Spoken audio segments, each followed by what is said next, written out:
see if anybody's out there. Just let them know we're getting started. The microphone don't work.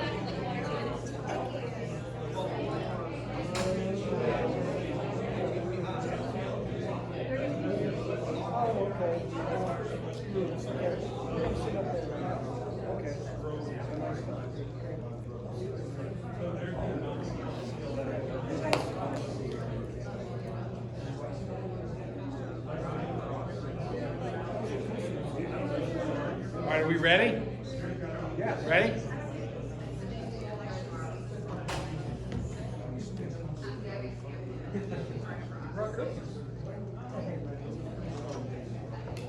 Hey Russ, if you just poke your head out there, and Russ, if you just poke your head out there and just say, hey, we're starting. Got to scare him with his beard. Yeah, he looks handsome with that beard. Let me just tell you. It's my spirit animal. So if we could, let's bow our heads for prayer for 1 sec. Dear Lord, please help us to make good decisions. Please help us to be honest and fair and true, and to always do your will. Amen. Amen. If we could all please stand for the pledge.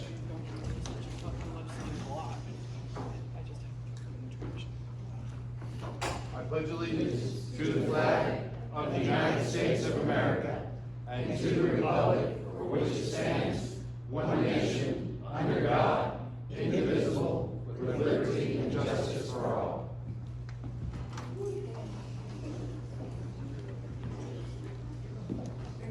So we're getting right into it tonight. We have with us special guest Dallas Woodhouse. He's the executive director for North Carolina for American Majority, and he's going to come on up and give us his presentation. Thank you. Thank you, Mr. Chairman. Thank you, sir. Thank you for your leadership. And it's great to be here in Granville County. You just give me a minute while I set up here a little bit. But a lot of great work by Republicans. Thank you. A lot of great work by Republicans to make Granville such a competitive state. And so you know, I've been around a long time. I'm from Raleigh. I grew up just right down the road in North Raleigh. And I was executive director of the state Republican Party for 4 years, from 2015 to 2019. I oversaw the 2016 election and the 2018 election. And I continue to be a columnist at the John Locke Foundation. And I write under a title called The Woodshed and try to keep up with North Carolina politics. But my main job now is I work for American Majority. We've been around for about 18 years, but we're new to North Carolina. I'm the first executive director, and it is mostly a training organization for conservative activists and conservative candidates. And I heard this gentleman talking about running for, is it the Butner Council? Yes. Yeah, so I've got some candidate trainings coming up in September, and I hope you'll consider it. That's a longer 3 or 4 hour thing, and if you'll forgive me, I'll have to sit down while I do part of this presentation just because this is where the computer is. But what I really want to talk to you tonight are about some tactics, about what the left is doing and what we need to do to be more competitive. And mostly it is about improving our performance when it comes to early and mail voting. And I'm going to explain why that's important. I do think, Mr. Chairman, that it has unique relevance to Granville County. As you know, this is a bedroom community to a lot of people who work in other places. They'll go to Durham, who go up to Henderson, who come to Raleigh, meaning that they travel further on election day away from their homes than some other people do, and can come into the problem sometimes if they wait to vote on election day. But one thing that we have learned over the last always happens to me. One thing we have learned over the last couple of years is how much things have changed in what the left does. How much of politics has changed. At the same time, I think we've gotten away from some things we used to do and used to do well. The left right now doesn't really focus on persuasion. They don't even go out and meet voters often.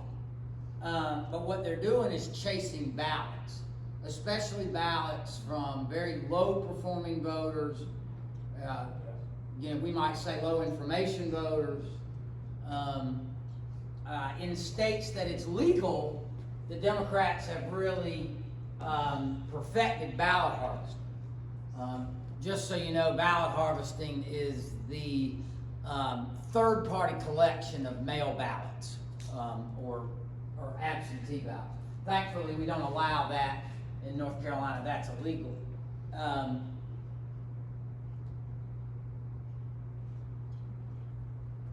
In many places there, think about Joe Biden running from his basement, John Fetterman, they're not even, again, engaged with voters. But in 2000, somewhat in 2000, although 2000 was different because of COVID, we all know that, but especially in 2022, in a lot of states, Republicans were really outmanned and outclassed when it came to early voting and voting performance. We left a lot of our voters on the table. That resulted in some losses that probably cost us the U.S. Senate and cost us a more workable margin in the U.S. House.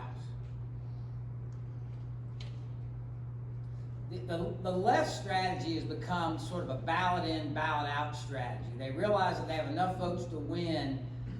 They can get enough votes by increasing low propensity, uninterested voters. And they've basically developed a machine to do that when Republicans are spending a lot of time, persuading a smaller group of people to vote for them. So we have to engage in some of these tactics in a legal and appropriate way, because ultimately politics is a game of addition, not a subtraction.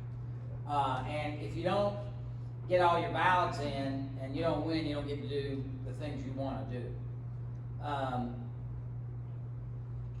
Now, what if you're sitting there looking at me and going, I only vote on election day, I don't like all this early voting, I heard President Trump say all this mail voting and voting is bad. A couple things. The former president set the Republicans back in this area. That's just a fact. He talked a lot about mail voting and early voting, and whether you're on the sort of you love Trump or you don't, I think we all can agree at times he is less than precise, right? He's not exacting in his language, because he really did have legitimate complaints about Mark Zuckerberg putting money in elections and ballot harvesting in Arizona and some other places. But we don't have that problem, right? We have a much better system here.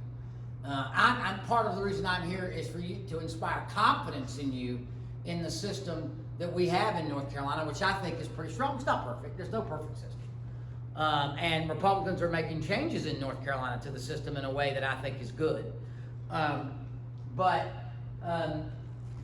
I think Mr. Trump has realized that we have to get back from this. We have to get back and engage in early voting, voting by mail. And I'm going to explain a little bit why that is so important. For one thing, if you don't win the game, You can't change the rules. And in North Carolina, we are changing the rules in a lot of ways that are positive. Republicans, or today, Governor Cooper vetoed House Bill 747, but it's our omnibus elections bill. Republicans will come back in a week or two and they will override that. It does a couple of things that I think is really important. Number one, as you know, we have same-day registration and voting. Interesting that when people change the rules on elections, usually one side changes it the way they think is going to help them, right? That's what Democrats did to our judges for a long time. Like, Democrats didn't want R's and D's on the ballot because people didn't want Democrat judges, and we changed that. Republicans, I think for good reason, we're not big fans of same-day registration and voting during early voting. Trump actually won those votes in the last two elections. But there is a problem in that if you register, and 90% of our people who register to vote register the more traditional way. They get the form, fill it out, mail it to board of elections. And the way that works, I'm sure it's been, for most of y'all, it's been a long time since you registered to vote. The way it works, you send in the Board of Elections. Board of Elections processes your information. They mail you something to your house, okay, to verify that that's a real address and a real person is there. And if that is returned, they'll actually mail you again. And then if it's returned again, they're not going to let you vote. They're not going to let your vote count. You're going to have to clear this up. And sometimes it's clerical error, address problem, typo. Sometimes it's a fake registration. People who have registered same day and vote late in the early voting process have been skipping this, right? And they're not verified till after they've already voted. And we had a couple of thousand people in the last election that voted under that. Now that's not to say all those votes were fraudulent. Again, some of those people, a lot of them would have cleared up this issue. But all voters should be treated the same, and Republicans are fixing that.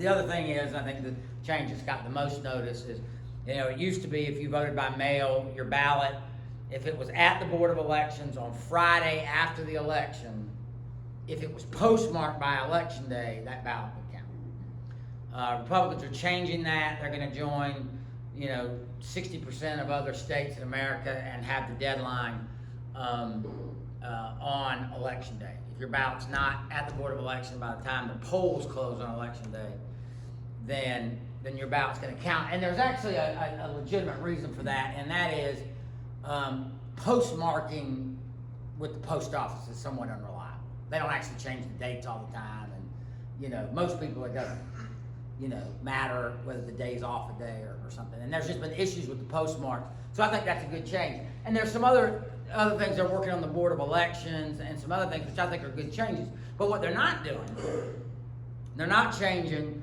the fact that anybody's going to be able to vote by mail for any reason at any time.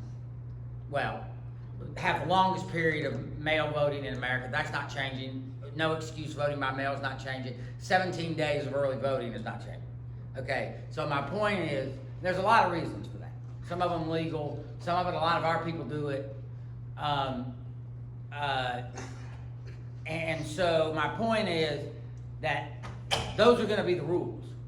And so we have to maximize and use the rules that we exist. I have a son that plays high school football, and he's won a lot of games. He's lost a lot of games, but he's never won a game where his team played only one half of the game and the other team got to play all four quarters. Right? That's a recipe for losing every time. I want to point this out to you to give you an idea. In 2022, about 7 or 8% of the votes were done by mail. Okay? And I want to point this out to you. Now remember, Ted Budd won by about 3.5%. Okay, overall. And look, that Beasley started with 134,000 votes by mail to Ted Budd's 48,000. This concerns me because in 2016, Trump won mail votes. Okay, 20 flipped everything on its head. Now, when you get down to early in-person voting, which Democrats normally win, we were much closer. Bud only lost by 86,000 out of 182,000 cast. But you add those two numbers up, look how much he has to catch up on election day. If we put in a lot of risk in election day, where weather, car accidents, all kinds of other things COVID can affect us. But here's what I want to point out to you. I want you to look at Beasley's 134,000 votes that she got by mail. Okay, now obviously Bud won, so he makes up that 134,000 votes on election day, right? I mean, I'm doing rough math here, but okay. But here's what I want to show you. Those 134,000, presumably most of them, probably voted for Beasley before the 17 days of early voting even started. Okay? It cost her virtually nothing to get those people to vote. Right? Whereas the 134,000 that Ted Budd had to make up on election day, they had probably gotten 2 or 3 pieces of mail from him. They had to run more TV commercials. They've gotten automatic phone calls. While the 135,000 votes she got early and the 135,000 he got on election day, while they count the same at the ballot box, his votes cost 4 times as much. Does that make sense? Yeah. That is really, why it's important to help our candidates, and also let's remember what a difference a few votes can make. Everything I'm talking to you here, and that I want to work with the chairman on to do in Granville County, is about the margins. I'm going to tell you, if Trump's at the top of the ticket, and we have Mark Robinson, they have Biden and Josh Stein. I've done this a long time, okay, and I may be wrong, but my guesstimate was those 2 races out of 6.5, somewhere between 6 and 6.5 million votes cast, are going to be decided by 50,000 votes one way or the other. Yeah. I mean, very, very small. So, what we're trying to do is just increase the margin ever so slightly, and so does it matter when you vote? I think I tried to explain that campaigns start with their most loyal supporters first, then they move down the list. But when you vote early and you're off the list, then we can move you down off the list, and the campaigns and the party especially is focusing on people that are less reliable that we can get out to vote, but those are the people that often make the difference. Also, the news media will report how many Republicans have voted, how many Democrats have voted early. I mean, they don't tell you who they voted for, but it can be used, and probably erroneously sometimes, but it is sometimes used to engage in enthusiasm in the media and everything. So we don't want it to be used to artificially depress Republicans because they hear so many more Democrats are voting early. This gives you an idea of the mail difference. I mean, so there's been a real big change in who votes by mail. A couple of things that you're allowed to do. There's a form on the State Board of Elections website. You can print it out, you can pass it out to all your friends, you can email it to your friends. You can have the computer out here before this meeting and everybody signs in and can sign up to get their absentee ballot. You can even go door to door and you can hand people the form and you can hand them a stamped envelope going back to the Board of Elections. What you can't do is handle the form other than for yourself and your family. You can't copy them and that sort of thing, but you really can at your fairs and your festivals. You can have a system set up to help people request absentee ballots. Again,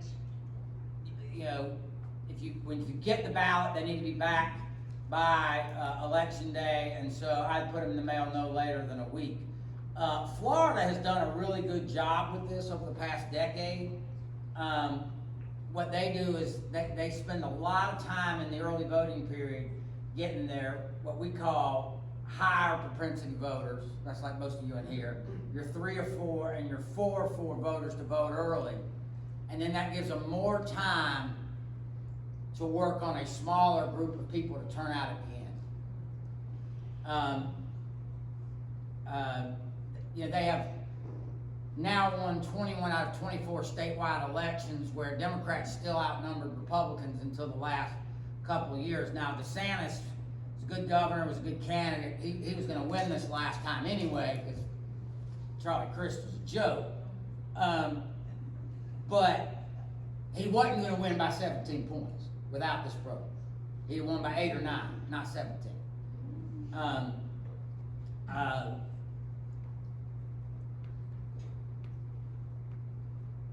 I do want to say that we do need to remember that registration still matters. The best bang for a buck in any campaign or political dollar is registering a new voter. 80% of newly registered people will vote. When you're planning your events, Mr. Chairman, there's, I venture to say there's people sitting in this room here that are still registered Democrats. I may be wrong. I bet I'm not. Well, I mean, of course, ultimately we care how you Someone vote. affiliated, but I don't think. Yeah, maybe not. Ultimately, we care how you vote, but you might even want to do an event, do a pancake dinner where you're flipping people's registration and changing it over. But it still matters, and y'all know where to go. Your fairs, your festivals, churches. Real interesting statistic. Conservatives are winning, obviously, a majority of evangelical voters.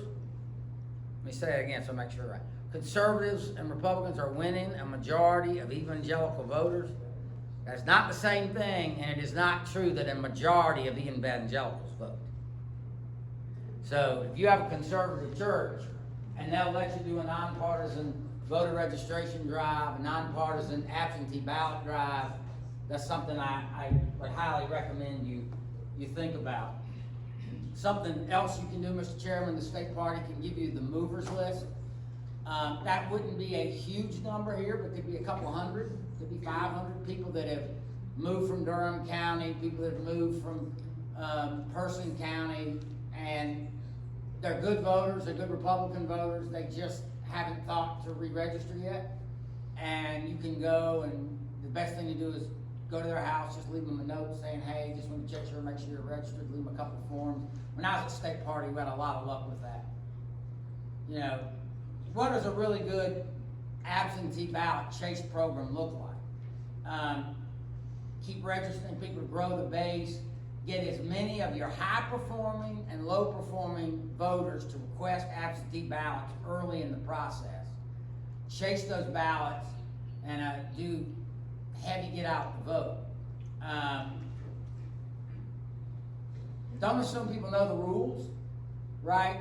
You may know you can vote early for any reason, and that you can vote in person by going to one of several places. I assume that we early vote in Creedmoor and Oxford and Butner. But not a lot of people probably know that. Remember that if you vote by mail, tracking your ballot is easy. When I vote by mail, I've done it for years, and they call me and tell me they got my request. They call me later to say my ballot's on the way. They call me back and tell me my ballot is received. And if you want to be the first to vote against Biden and the first to have it count, remember, you get your ballot early, you vote early, and the first votes that are counted are actually the mail votes. They start being counted the morning of the election. Is that a protocol that's required, or is that just what your election board does? I think it is allowed that they can start counting the morning, and almost all of them. I mean the tracking of it. I mean, that's done by the state, yes. Call. I mean, you can opt out of the call, you can also. No, I'm asking you, is that statutory requirement that they do that, or that's just something that they decided to do at your local? Well, it's done by the state, so it's done everywhere. Is it a courtesy call, or to just acknowledge that you received it? That's right. That's what it is. Courtesy call. Yes. It's just keeping you informed of the process. And then, I mean, So some of the things y'all can do. Number one, yes ma'am. I thought they started counting the mail-ins as soon as they came in. No. Did they used to do it like that? I don't think so. What about the Tuesday counts? When the absentee ballots come in, mail-in ballots on Tuesdays? They are not allowed, what they are allowed to do is process somebody coming in to make sure that this is a legally registered vote. Oh, okay, that. Okay, that's what they can do. I mean, in other words, okay, I look at your name, I look at you this, I put you over here, all right, they're good to be counted. These, we have some question and we set them aside. But no votes are counted till the morning of the election. So voter verification, not voter counting. That's right. That's right. Thanks. Dallas. Question. Last election, we were able to collect absentee ballots, in early voting. Is that still in effect for the next election? Because then last year was. I believe that is.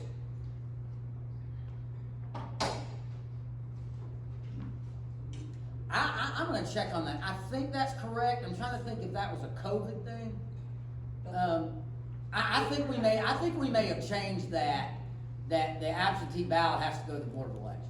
Well, I mean, we were able, at the last election, because I worked on stop voting, we were able to collect in the envelope, just as if they had mailed it to the election board. They would bring the envelope to us, and Gotcha. we were able to record who brought it to us, their relationship to the voter. There was questions Right. to answer. Yeah, so I think, so that process is required. The question you're asking me is whether you can turn in the ballot at an early voting site, or does it have to go to? Last election was the only time, I worked it for like 15 Yeah. years. The last election was the only time we were able to do that. Yeah, so I'll have to check back on that. I don't think that that's gonna extend this time, because I don't think Republicans like that. Okay, I wasn't sure. Honestly, I think most several from what I remember were probably Republicans that charged. Well, they may have been, but I think, remember that we've had this problem with, so I give this is a part of talk where I tell you how Democrats cheat. Okay, people always love that part, because I always get these questions about the machines changing votes and stuffing ballot boxes, and that doesn't happen. That doesn't happen. That's not happening. One lady said she wanted a paper ballot, and I'm like, Yeah, I mean, Well, we just saw a whole presentation on how those voting machines are manipulated from another room. yeah, okay. I don't know where that is, but that's not here. First of all, North Carolina, yeah, not North Carolina. not North Carolina. First of all, we don't even hook them up to the internet, and we verify. We have audits on the machines, and by the way, we would find it, right? I mean, one thing when I was at the state party, we modeled these elections, and let me tell you something. Our people are good. Like 2016, I'm sitting there looking at the model of the election and how the final vote came out. The Burr who won in 16, it was 1/100 of 1%. I mean, it was within a few thousand votes. And I knew McCrory was down. I hoped we would get over, but it came in about what we thought. You know, we thought it was 25 to 40, and it ended up being 10,000. Right? I mean, so we would catch these patterns, but you know, but y'all know how the Democrats cheat, right? They go change the rules. That's really what Trump's issue was, you know, ballot harvesting here, or what they do in 2020. The Democrats on the State Board of Elections go in, they extend the ballot deadline for 2 weeks, and let you go rustle up people and turn them in. That's how they do it. They change the rules, or they release the signature requirements, and those kind of things. They do it right in front of you, right? You know, they don't cheat by going in like some people I know who used to hide the answers under their ball cap. They go slap it right there and put the book on the desk, right? That's how they do it. So, that's one reason we're changing the rules here. But if you get out there and tell people that, yeah, I vote by mail and I trust it, that helps. The chairman here can get a list of people who have voted early in the past or who the state party thinks are of a demographic or whatever might be good prospects to get to vote early. You follow up with them, and once people vote, they're taken off the list, and we're not spending money on them anymore. One of the things I want you to think about here is you've been around long enough. You remember when we had the 72-hour program? 72 hours, we're going to get all the votes out. Well, think about how antiquated that is. I mean, we have 17 days of early voting. But we can't think of a 72-hour program or even 17 days of early voting. We got to think about getting out the vote for 7 or 8 months. I mean, that's how we have to play this game. And one way we can do it here in Granville County, get volunteers in this room, starting in January and February, contacting your primary voters, and reminding them we have a primary coming up, encouraging them to vote, and tell them to go ahead and vote request an absentee ballot, because they can do it electronically, you can do it through the form, but you can request at the beginning of the year for the whole year. So if there is a runoff and the general election, they will send you your ballot, and so you've already started to get out the vote process, not in October, January, February. And then those people will be getting those ballots in the general election, sometime right after Labor Day. And, with the money you raise from some of your things, you can do some peer-to-peer live calls, some door knocks, even some mail. There's obviously still got to be a big push to get out the vote on Election Day. If conservatives are close, we can win. But what we really want the goal to be is that the Election Day conservative Republican voter list should be really small so we can get to all those people. Right now, we have a hard time touching those people in the last couple of days because there's so many of them. Right? So that's an issue for us. We've lost a lot of races we probably could have won in places. The Declaration of Independence and the Constitution say that you have to get the consent of the governed. Doesn't talk about how we get that consent. I would say to you that we have to do it by all legal means, and we have to do it in a more efficient way. And if you can up, the early voting percentage, the people voting by mail, 5, 6, 7% here, you will end up upping the overall total by 1 or 2%. I don't know what that is. Is that 2,000? Is that 3,000? Doesn't sound like a lot, but our Chief Justice race decided by 400. But if we get 1 or 2% out of Granville, 1 or 2 out of Wake, 1 or 2 out of Martin, 1 or 2 out of Randolph, that's the difference in Mark Robinson or Dale Falwell or Mark Walker being governor and Josh Stein being governor. So with that, I'll stop there and answer any questions.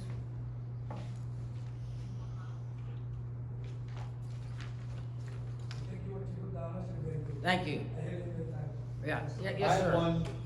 Dallas. All right, let me get this guy first. I think I know where he's going. You know exactly where I'm I know exactly. So, I'm sure you've gotten pushback in the past about mail voting and trust issues, and I've had my own issues with USPS before. What's your go-to when you're? Well, I think this. You'll be made aware if they don't get your ballot. I mean, if you're paying any attention to it. They have a system to do that. The other thing is, there's a tremendous amount of pressure by the post office to deliver ballots. Right? I mean, I have pretty high confidence. I mean, here's the fact. First of all, anybody thinks we ought to hand count votes on a regular basis, they're crazy. Right? You can't put, You put 500 people, you put 3 people in a room, and you have 1,000 ballots, and you try to count it by hand, you'll never get the same number.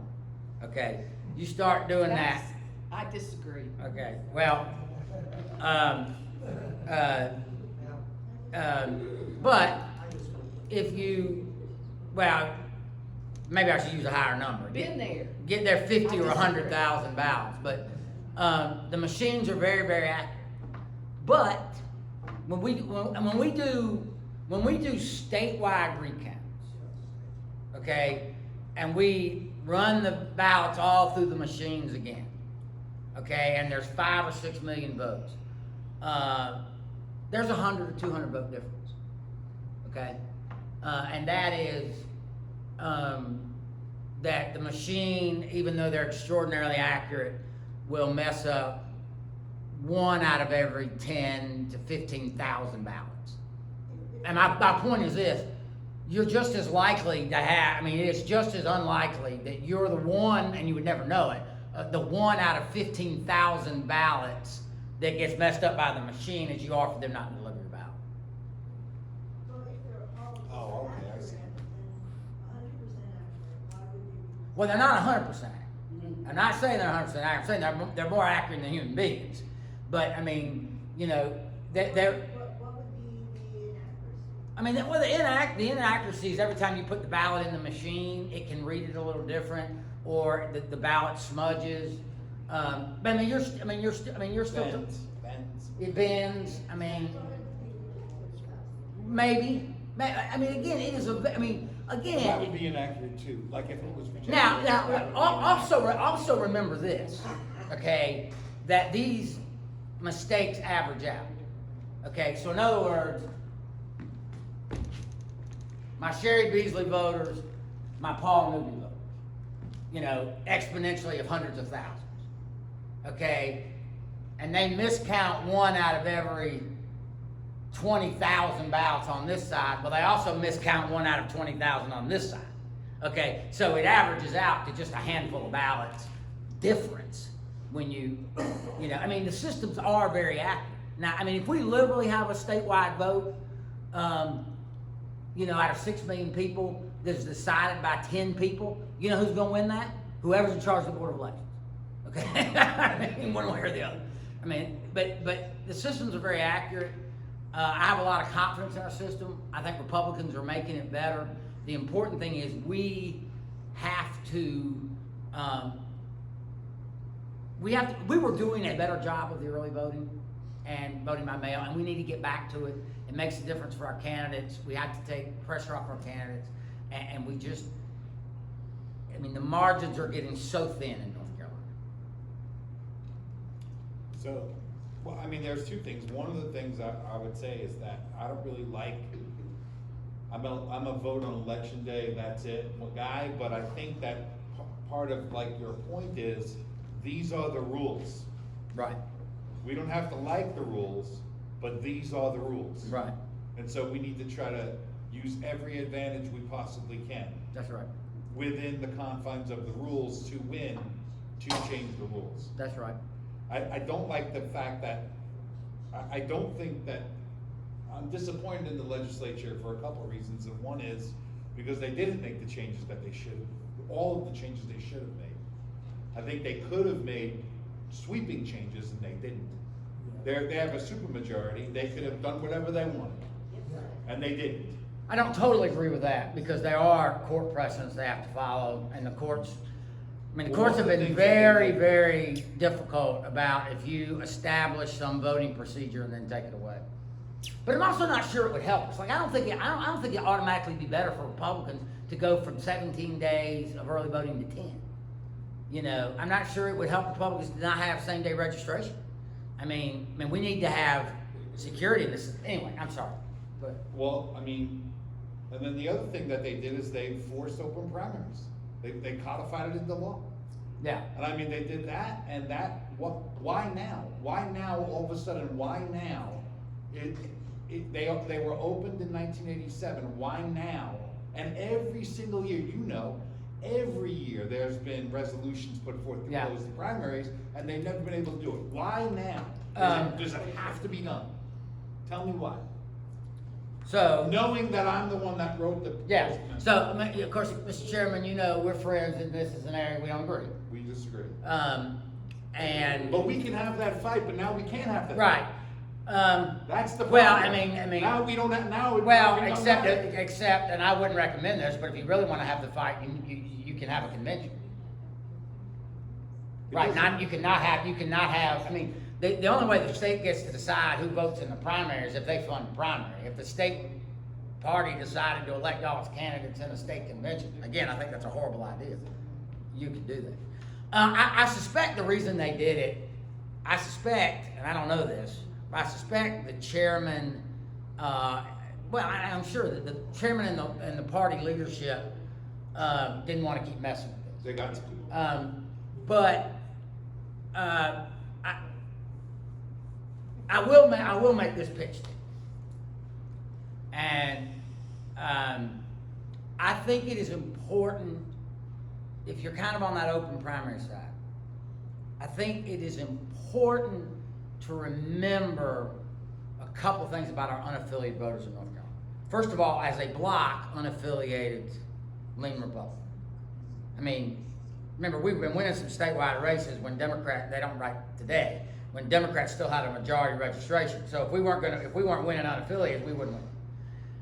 And the big reason, like, if I were to ask you why people register unaffiliated, there's a number of things you would say in this room. You know, one of them is that, you know, sometimes, you know, I spoke in Chapel Hill today, and the people are like, well, they registered unaffiliated because they don't want to lose their job. That's probably true. There's definitely some people like that.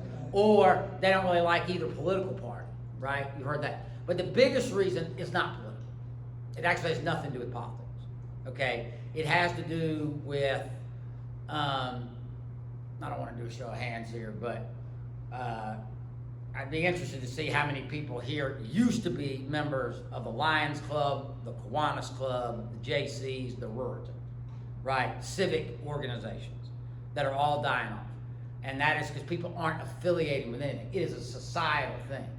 And the tendency for people that are sort of conservative but decide to vote, just be unaffiliated, they're just as conservative as us. They're not really moderates. They just don't affiliate.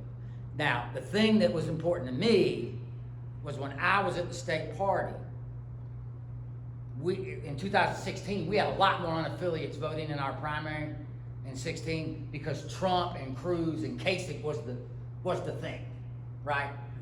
Hillary had already gotten the crown on her head, okay? 75% of those unaffiliated that voted in our primary voted for Trump in the general election, even if they hadn't voted for Trump in the primary, right? If the ones you attract in your primary, they stick with you. Totally reversed to 2008, when, I mean, it was an exciting contest they had here between Hillary and Barack Obama. Now, most of you unaffiliates are really Republicans and really Democrats, right? They're just unaffiliated. But there are some that would move back and forth, and getting a good person. I mean, I hope we have a very, very robust primary that attracts a lot of unaffiliated this spring, well, next year, because I think that bodes well for us in the general election. But I also can totally understand the point why I wouldn't have wanted to close the primary. I'm not sure it should have been taken away from the party's decision either. So. Cause, yeah, go ahead. I heard you many times, and I told you already explained everything. But I'm gonna ask you, maybe not a little bit about the ballot system. I know you know this thing, we're on top of this thing. Why the legislature, when they do redistrict thing? And I know you got the super majority, like you said. Like, for example, I will give you an example. And I'm sure you know this one. District 4, Congressional District 4. That's Alamance, Orange, Granville, Custom, and Durham and Orange. We're not ever gonna win. They should have at least moving more competitive. Orange and Yeah. Durham. Yeah. We're not gonna win. We're not Yeah. gonna win that county. Well, for most of my life, I was in the 4th congressional district. I mean, here's the deal. If the Democrats were in charge, they would be asking, you know, why do we have districts in Randolph County and Davidson County? I mean, there is going to be a congressional district for the rest of my lifetime that is made up of Durham and Orange County and somebody else that is gonna elect a Democrat. There's no way to avoid it. But look, we have a state that is roughly even divided. There are 14 congressional districts. We're not going to win them all. We're going to win a lot more this next time because we're going to drop maps. Yes, ma'am. You mentioned that the elections are the ones that usually win by a small percentage. It's really not that many votes. I was talking statewide, but yeah. So in a primary, if you have unaffiliated voting for the Republican ticket, you're gonna have Democrats voting for our representative that will go forward to the general. So if it's that few that makes the difference, they could actually swing our candidate to a Thank you very candidate. much. I totally do not agree with you. I understand. They're not the only one, there's a bunch of people that don't. Yeah. Well, it's called having the other team pick your candidate. Yeah, I I mean, just think that the argument that you guys are bringing up, while it is a worthy fight, it is not the fight.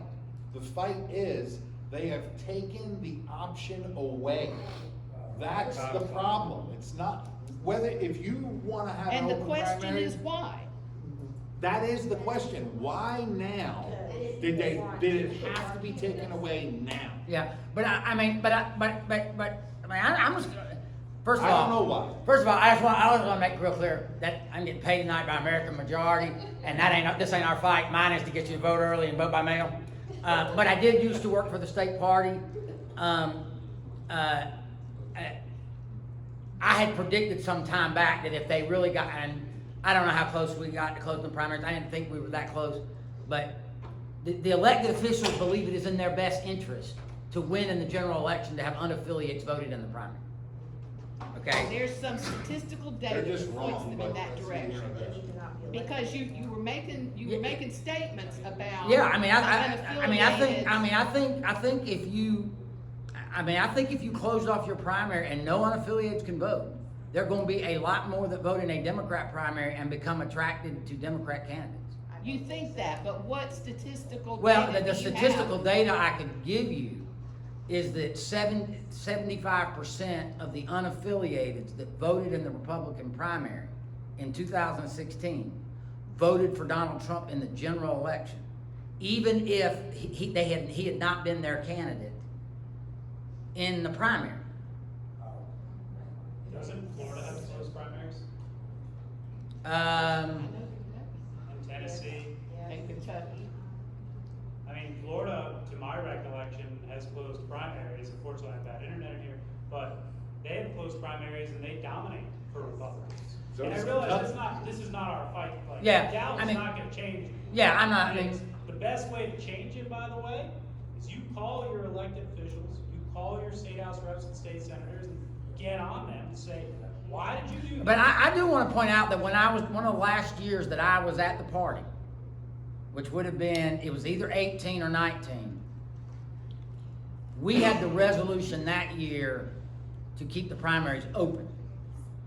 And on that year, it passed, well, technically resolution, it did not pass because it had to pass by 2/3, but 60% of the delegates voted to keep the primaries open in that year. Right, and I pulled, last year, as you know, all of the delegates, and of the ones that responded, 82% wanted closed primaries. Now, here's the other little It secret. wasn't even close. Now, here's the other little secret.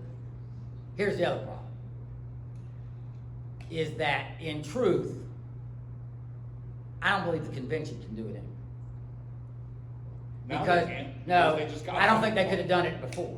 Yeah, they could. Because the state law, Dallas, I wrote it with the state law. but I the state wrote law says backwards. the state law says the executive committee, So- and the original executive committee, not the convention, is the one that sent the letter in '88. But anyway, look, I understand how people differ on that. I keep fighting that fight. And if you vote early and vote by mail, you have more time to fight it. So anyway, thank you. Thank you.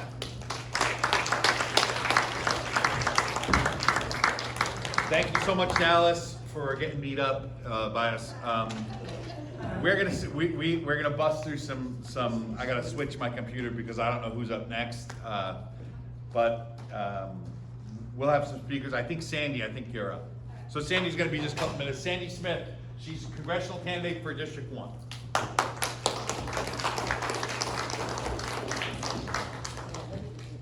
And let's give Dallas another round of applause. He came out here, and I'm gonna say something to kind of circle back to what he talked about. Every single one of us Republicans in this room need to request an absentee ballot with no intention to vote absentee. There's gonna do two things. One, we're gonna freak the heck out of the Democrats. But the thing is, here in North Carolina, you can request an absentee ballot and decide last minute during early voting or on election day that you do not want to cast the absentee ballot you received in the mail and you want to vote in person. That's what we have to do. We need to make sure we have a backup plan.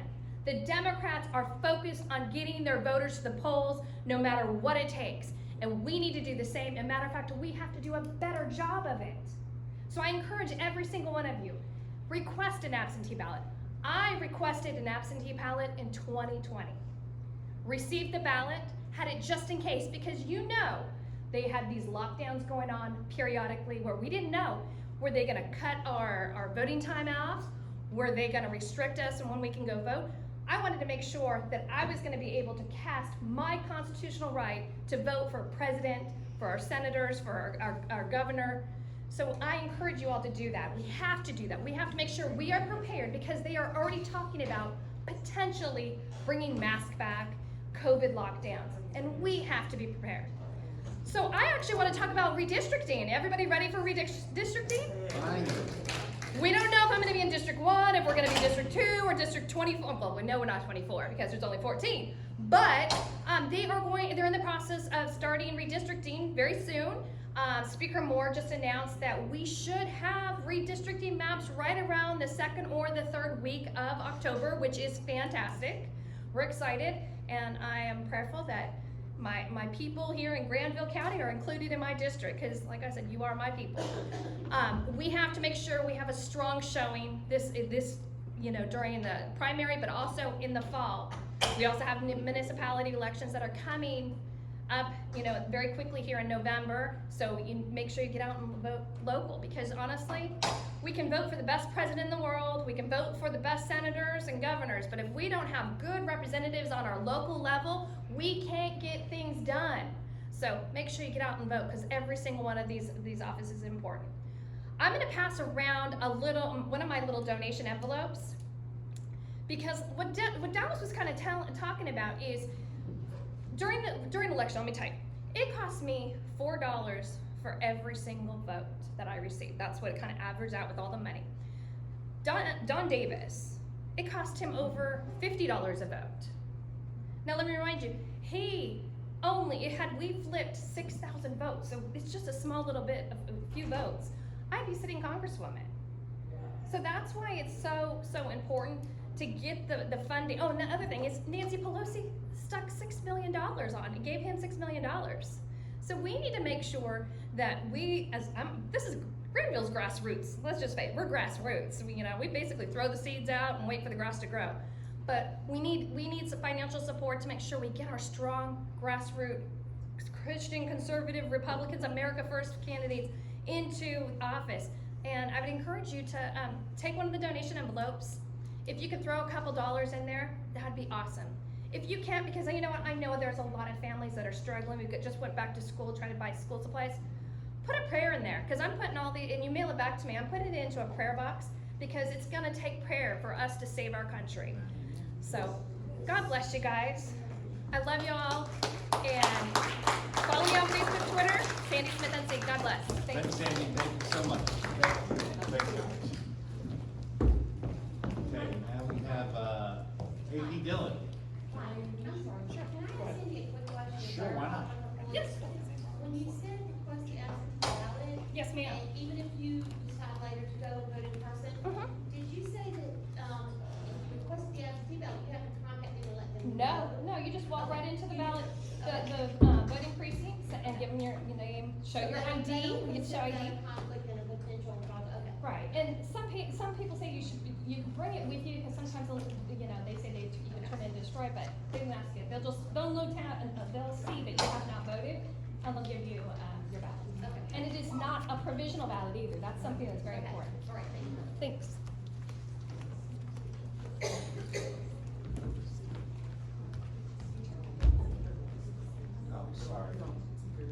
I'm gonna introduce AP for you. She was a guest at our Republican Women's Club tonight, and is a reporter for the North State Journal. Prior to joining the North State Journal in 2019, she was the North Carolina Bureau Chief for the Tennessee Star, and over the years, AP has been a contributor to the Civitas Institute, the Heartland Institute, and her reporting has been cited by the Daily Caller, PJ Media, The Blaze, Michelle Malkin, Twitchy, the Associated Press, and Fox News.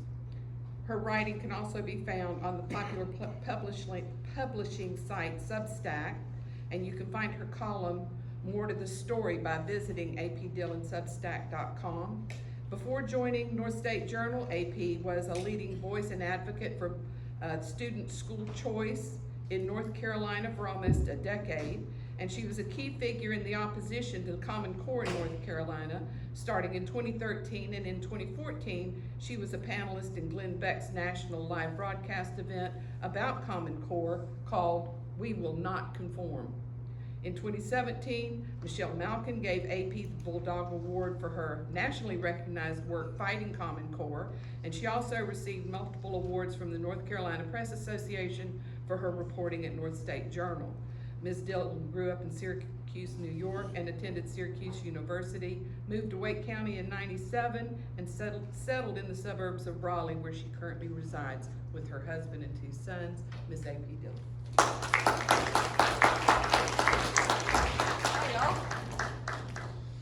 So, thank you for that introduction, I appreciate that.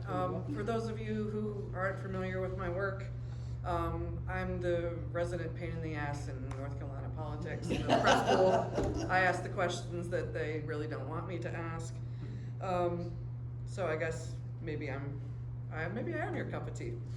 All right, so I'm gonna throw a few numbers at you here. One of the things that I've been working on since at least 2016 is tracking the number of teachers in the state who are arrested for various reasons, the vast majority of them being for sexual assault on our students. This has been a sort of a work of love for me. I had a friend who in 2013, 2014, whose son was assaulted by a coach. And that sort of set me on this journey, and it was only in 2016 that I earnestly started really tracking these arrests right here in North Carolina. In fact, I just finished posting one for this afternoon. I use my old personal blog site. Some of you may have heard of it before. It's called LadyLiberty1885.com. It was back in the day when everyone was Liberty this and Liberty that and Patriot this and Patriot that. So yeah, part of the title, but right now all it does is chronicle these arrests at this point. All right, so in 2018, the U.S. Department of Justice commissioned a report looking at sexual misconduct by teachers in classrooms across the nation. The data that they pulled from was actually from 2014, so this data is almost a decade old and definitely inaccurate at this point. But that report basically said that 1 in 10 was the number of students who would be a victim of sexual assault by a school employee during their K-12 career. 1 in 10. So we're 1.5 million kids if you actually looked at the data from 2014, the student population in the United States. All right, 73. That's the number of victims that a single educator can have before being caught. 5% is the estimated number of incidents known to school officials that are actually reported to police. Only 5%. And 3, the average number of schools that an employee is moved to before finally being fired or having to go to a different district entirely. All right, so those are the national figures that were given by the DOJ report. These are my own personal tracking numbers. So as of today, from the beginning of 2016 through today, 350 arrests of NC school employees, bus drivers, mainly teachers, and the like, any employee that was employed by a public school district for the most part. That's an average of 43.5 a year. And I've had 50 that I've logged just since January 1 of this year. All right, so the vast majority of these are sex crimes with students. The two top ones are indecent liberties with students and a sex act with a student or sexual activity with a student are the charges. Although there have been charges of crimes against nature, rape, bestiality, contributing to a delinquency of a minor, but these were the top two. 329 of these arrests involved public school employees, mainly teachers. 21 were in private schools. There were 135 convictions that I've logged so far. I haven't done a sweep in the last 2 months, so there may be more. 55 of the convictions that I have logged so far required that person to register as a sex offender for at least 10 years or more. And there were only 9 that were acquitted or dismissed. Of the 350, the licensing status of those at the time of arrest, 200 of them had active teaching licenses. And I'll get into this in a minute as to why this is and isn't problematic. 128 had no license and 11 had an expired license. Okay, so when it comes to the licenses that are being revoked, 75 have been revoked since I started collecting this data in 2016. When it comes to revoking a license, there are 9 different categories or different ways that a teacher's license can be revoked. If at the time of their arrest they have an active teaching license and there is a criminal case involved with that, that criminal case has to be adjudicated first before the license can be revoked. And during that time period, the license may have lapsed, making it not necessary to actually revoke the license because they would have to reapply, and that would be a flag on their account, and they couldn't get a license again after that. None of these teachers are actually still in the classroom teaching while all this is going on during these arrests. Any teacher who's been arrested basically gets suspended either with or without pay, and is not in the classroom or near the children. So that's important to put out there. So let's see, since the state started logging license issues in 1967, there have been 750 revoked licenses for various reasons, not necessarily sexual. Sometimes they falsified applications, or it was a DWI, or that kind of thing, or they lied about it. But keep that number in perspective, because at any given school year, there are between 92,000 and 93,000 teachers, public teachers in this state. So that 750 is very infinitesimal from 1967 to now, compared to the tens of hundreds of thousands of teachers who have worked in the state, the vast majority of which are trying to really take care of our kids. It's this small batch that we need to be focusing on and figuring out how to start identifying these people. Okay, and that leads me to House Bill 142. It's the Protect Our Students Act. This act was an agency bill brought to the House Committee for Education by Superintendent Catherine Tura in DPI. She and I had actually had conversations about this very issue, and she had been thinking about it and a way to maybe up the penalties on some of these cases. So the bill got filed, and it has 4 parts. The first part increases criminal penalties on those top 2 offenses that I was talking about. It takes them from a Class I felony to a Class G felony, and basically what that is it doubles the sentence. A Class I felony is 3 to 12 months, and a Class G felony is from 13 to 14 months all the way through 31 months, and that's per charge. So if they're charged, 3 counts and they're convicted on all 3 counts, they're looking at 15 years in jail kind of thing. So it's important that got upped. The second thing is this bill actually has some teeth in it. A lot of education bills say we want districts to do this and we want districts to do that, but they don't include any kind of enforcement policies in those things. This one actually has that. For any level school official who, quote, knows or has reason to believe that misconduct is happening in the school, and they have to report that within 5 days to the State Board of Education after accepting a resignation, after a firing has happened, or a disciplinary action has happened. So these teachers who should have been reported in the first place, this was reporting they were supposed to be doing through Power School and other means to the State Board and to DPI. They weren't doing it. So this is going to force them to do it, because failure to do so will now be a Class 1 felony. Good. Once this bill becomes law. And this bill has a really great chance of becoming a law. It passed the House 112-0 unanimously. Hands up. That doesn't happen very often. So, the third part of this bill, the Center for Safer Schools, it's housed under the Department of Public Instruction, and it does exactly what you think it does. It looks for ways to keep students safe. It works on suicide prevention. It works on bullying prevention. It works on a number of levels. They're going to be producing a video which will be shown to students in grades 6 through